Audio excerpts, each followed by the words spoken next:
اللہ نے ہمیں ایک نماز عطا فرما دی جس کو ہم آج صلاۃ التراویح کہتے ہیں۔ میرے نبی کے زمانے میں اسے قیام اللیل کہا جاتا تھا، اس لیے حضرت عائشہ رضی اللہ تعالیٰ عنہ کی روایت ہے نا، جس سے 8 رکعت والے حضرات استدلال کرتے ہیں کہ رمضان اور غیر رمضان میں اس کو امام بخاری نے قیام اللیل کا ہی عنوان دیا ہے۔ آپ نے 11 رکعت سے زیادہ نماز نہیں پڑھی۔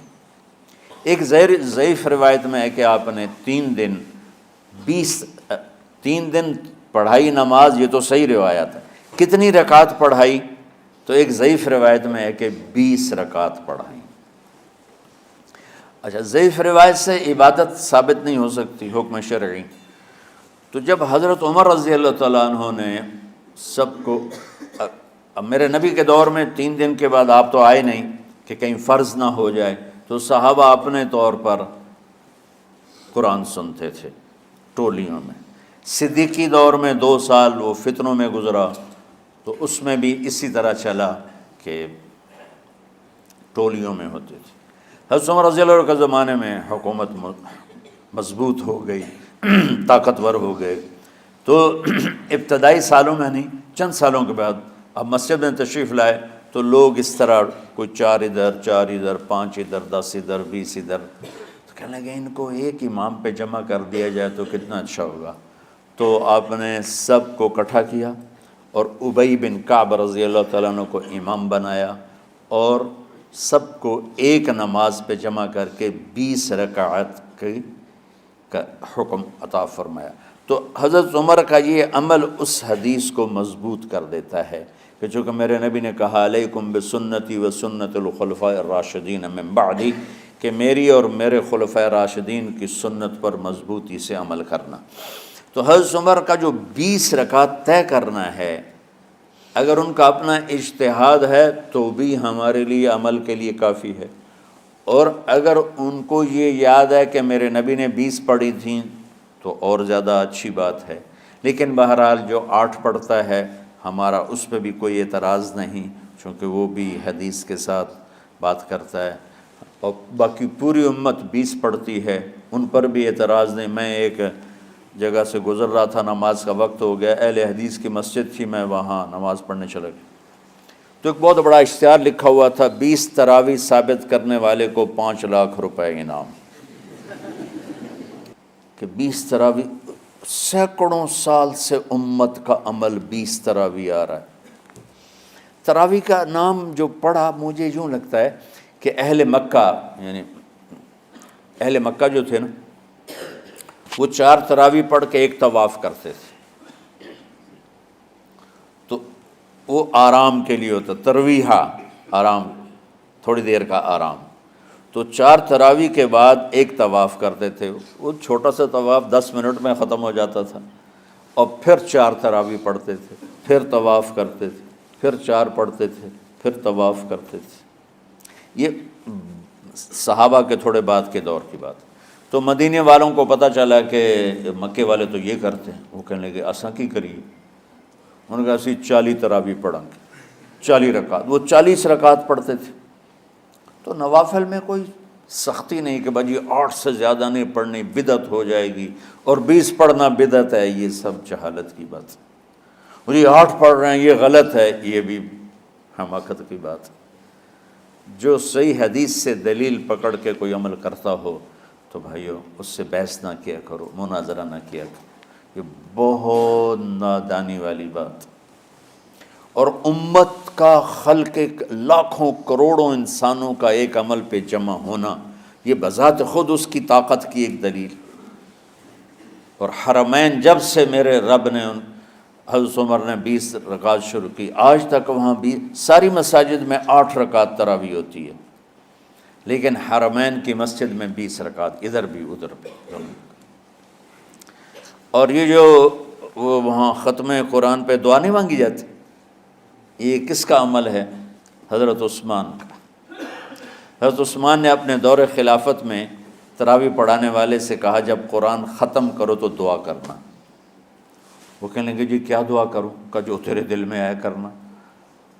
تو ختم قرآن کی رات تراویح کی آخری رکعت میں من الجنت والناس کے بعد دعا کے لیے ہاتھ اٹھانا، یہ حضرت عثمان رضی اللہ تعالیٰ عنہ نے اس کو زندہ فرمایا۔ اور امام دعا کرتا تھا 1 منٹ 10 منٹ 20 منٹ جتنے بھی، اور پیچھے لوگ آمین کہتے تھے۔ وطر کی جماعت نہیں ہوتی تھی، وطر کو باجماعت حضرت علی رضی اللہ تعالیٰ عنہ نے شروع کی کہ وطر کو بھی باجماعت پڑھا جائے، تو یہ ان کی سنت ہے کہ وطر کو باجماعت پڑھا گیا۔ تو اب یہ لہٰذا یہ سارے سنت جو کام ان خلفۂ راشدین سے ہوا وہ بھی سنت ہے۔ تو اللہ نے ہمیں ایک عبادت دے دی کہ میرا قرآن پڑھو اور سنو۔ پہلی امتوں کو تراویح کیوں نہیں تھی یا قیام اللیل کیوں نہیں تھا؟ کہ ان کو اپنی کتاب یاد ہی نہیں ہوتی تھی، وہ اپنی کتاب کے حافظ نہیں ہوتے تھے، وہ اپنی کتاب یاد ہی نہیں کر سکتے تھے، صرف نبی کو یاد ہوتی تھی۔ اللہ نے ہمارے لیے کتنا آسان کر دیا کہ 7 سال کے یہ چھوٹے چھوٹے بچے قرآن یاد کر رہے ہیں، 70 سال کا بوڑھا قرآن یاد کر رہا ہے۔ یہیں یہ مولوی یوسف صاحب کا ساتھی تھا یا پتہ نہیں ان سے پہلے تھا، سلمان، مولوی سلمان، آج کل امریکہ میں ہوتے ہیں، ہماری ایک شاخ چلا رہے ہیں ماشاءاللہ۔ وہ شروع میں یہاں تھے، تو یہاں تراویح پڑھانے کے لیے ہمارے پاس حافظ کوئی نہیں تھا، وہ حافظ نہیں تھے، وہ صبح بیٹھ کے شام تک 1 سپارہ یاد کرتے اور رات عشاء کی نماز میں سنا دیتے۔ 30 دن میں قرآن یاد کر کے سنا دی۔ مطلب یہ سنی سنائی بات نہیں، ہمارے اسی حسنین، اسی ممبر اور محراب کی بات کہ یہیں اسی مسجد میں انہوں نے صبح سے مغرب تک یاد کرتے تھے اور پھر عشاء میں کھڑے ہو کے سنا دیتے تھے۔ پیچھے ہوتے تھے لقمہ کوئی دینے والا شاید، لیکن بہت خوبصورت پڑھ کے 1 دن میں یاد کر کے سنا دیا۔ اور ایک مجھے نام بھول گیا کہ 3 دن میں قرآن یاد کیا، 10 سپارے 1 دن میں یاد کیے، 10 دوسرے دن میں یاد کیے، 10 تیسرے دن میں یاد کیے۔ وَلَقَدْ يَسَّرْنَا الْقُرْآنَ لِلذِّكْرِ فَهَلْ مِن مُدَّكِرٍ۔ تو اللہ تعالیٰ نے اس کو نصیحت کے لیے بھی آسان کیا ہے اور یاد کرنے کے لیے بھی آسان کیا ہے۔ کوئی کتاب پہلے یاد نہیں ہوتی تھی کسی کو، ماشاءاللہ تم میں کتنے حفاظ بیٹھے ہیں اللہ کے فضل سے۔ تو اللہ نے ہمیں رات کی نماز عطا فرمائی، اور چونکہ یہ ایک مشقت ہے تو میرے نبی نے کہا یہ رات کی نماز کے ہر سجدے پر 1500 نیکی لکھی جاتی، 1500 نیکی لکھی جاتی۔ اور اللہ تعالیٰ ہر سجدے پر جنت میں ایک محل بناتا ہے جس کے 60,000 سونے چاندی کے دروازے ہوتے ہیں، اور ایک درخت اس کے لیے لگاتا ہے جس کے نیچے 100 سال گھوڑا دوڑ سکتا ہے۔ تو رمضان کا اہتمام آپ رجب سے شروع فرما دیتے تھے۔ میرے نبی نے 9 رمضان دیکھے، 9 رمضان اپنی زندگی میں، 9 رمضان۔ 10ویں رمضان سے پہلے آپ اللہ کے پاس تشریف لے گئے۔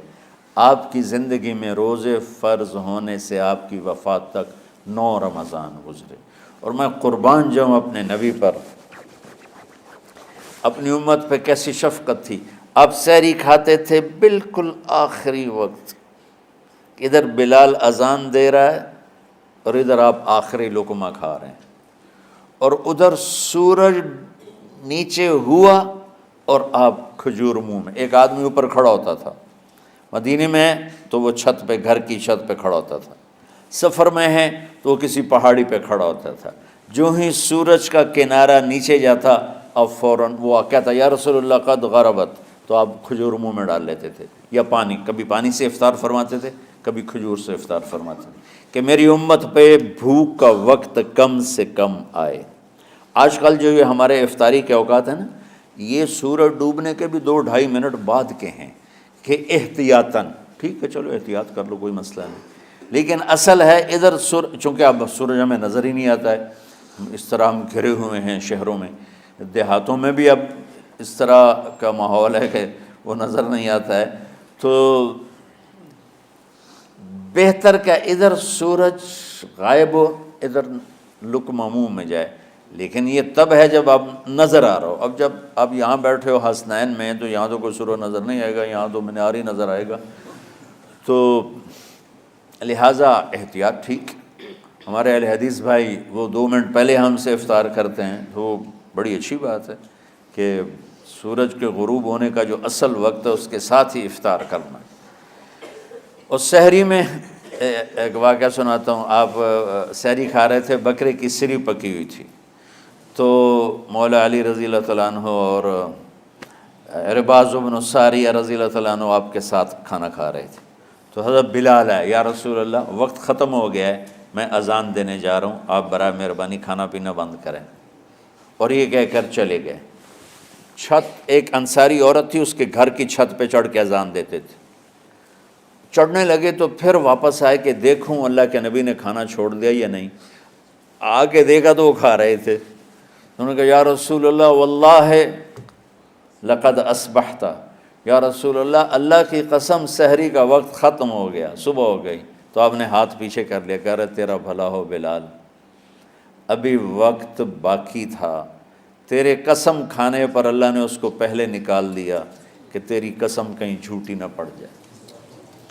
تو حضرت علی نے فرمایا کہ اگر بلال قسم نہ کھاتے تو جب تک میرے نبی کھاتے رہتے صبح صادق نہیں ہونی تھی۔